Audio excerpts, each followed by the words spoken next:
Boa tarde, seja bem-vindo ao canal Família e Seus Desafios. Hoje nós estamos aqui para falar de uma temática, que chama alienação parental.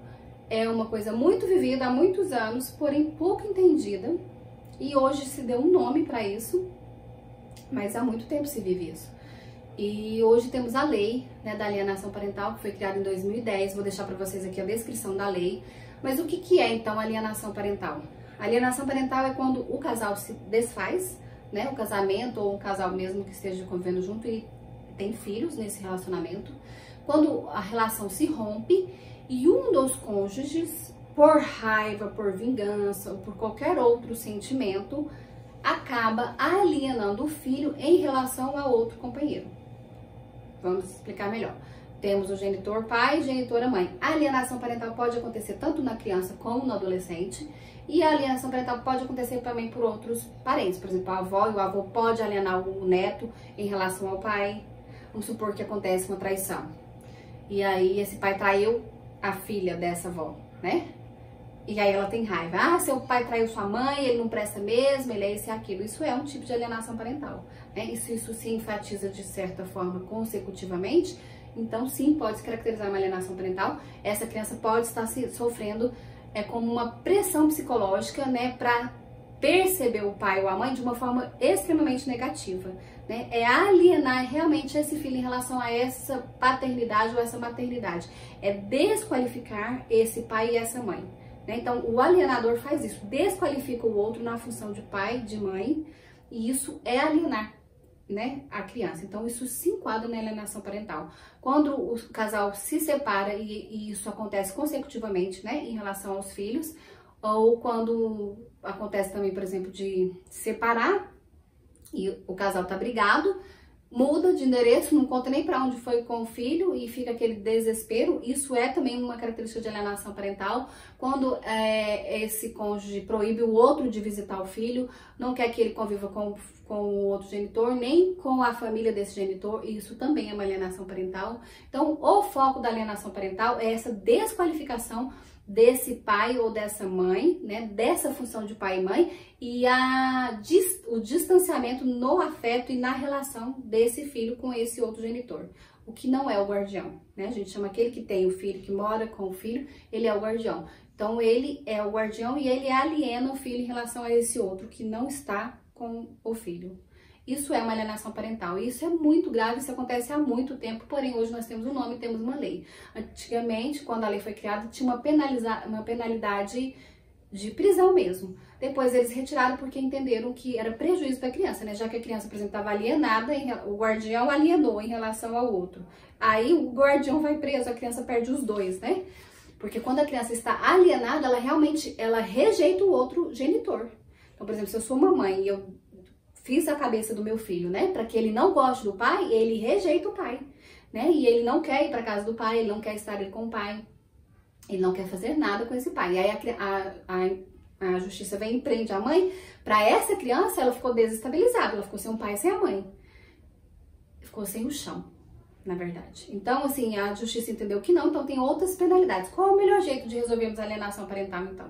O melhor jeito é a guarda compartilhada, que foi criada, porque a guarda compartilhada obriga esse guardião a ceder o espaço para o outro genitor, que é o correto. Os dois têm que ter acesso ao filho, O pai e a mãe têm que ter acesso ao filho.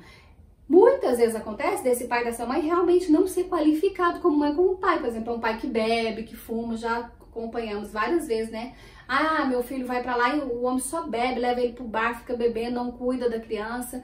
E aí tem umas questões especiais, Por exemplo, quando a criança volta machucada ou quando tá sempre bebendo, isso você pode intervir, entrar na justiça e pedir uma liminar sim, porque essa é uma questão de proteção do seu filho.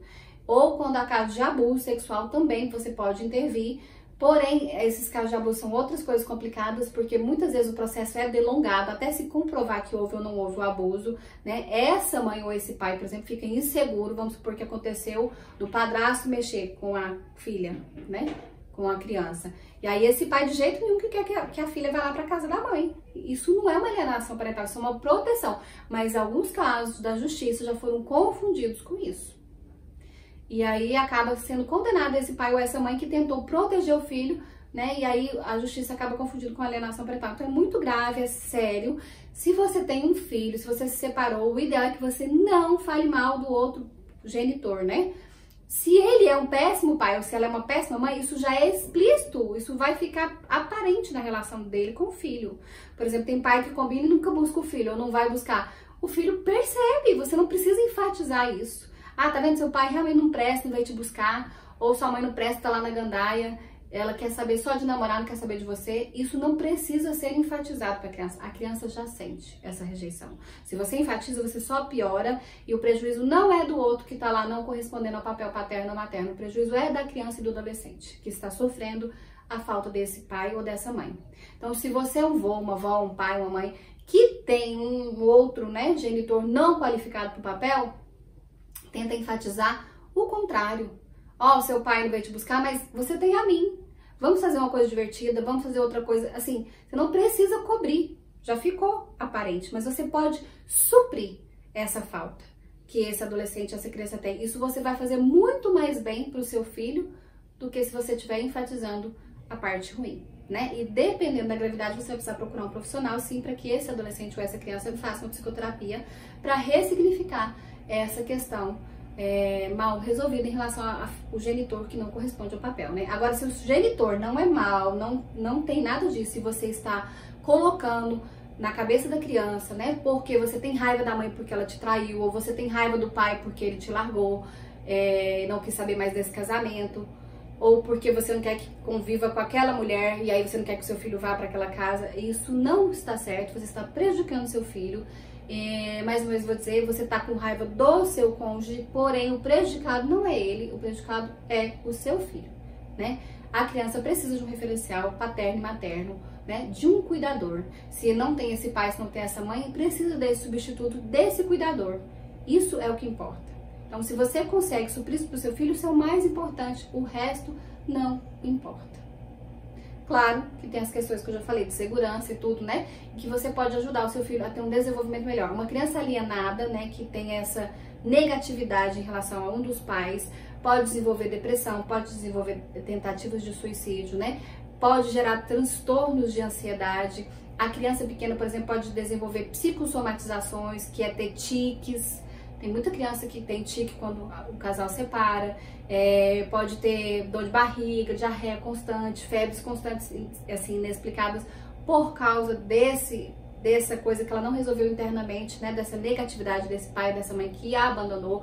O principal sentimento de uma criança que fica alienada não é assim, a minha mãe é ótima, meu pai é péssimo. Não é. A criança alienada, ela sente, nossa, meu pai não me ama o suficiente, por isso ele foi embora e foi um péssimo pai.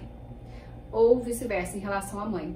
Então, o sentimento da criança não é bom quando você aliena ela ou quando você coloca de uma forma negativa a figura paterna ou materna, né? Então, pensa no que eu tô te falando, eu sei que não é fácil, eu sei que quando a gente vive uma relação, né, onde o pai e a mãe não correspondem a esse papel, é extremamente cansativo, mas você pode ajudar o seu filho dessa forma que eu tô te falando, ok? Coloca sua dúvida aqui embaixo nos comentários. Se você discorda de mim, coloca o porquê você discorda, me dá a sua opinião, me dá o seu ponto de vista, conta a sua história para ajudar outros pais, outras mães que estão vivendo essa situação, ok? Um abraço, até o próximo vídeo.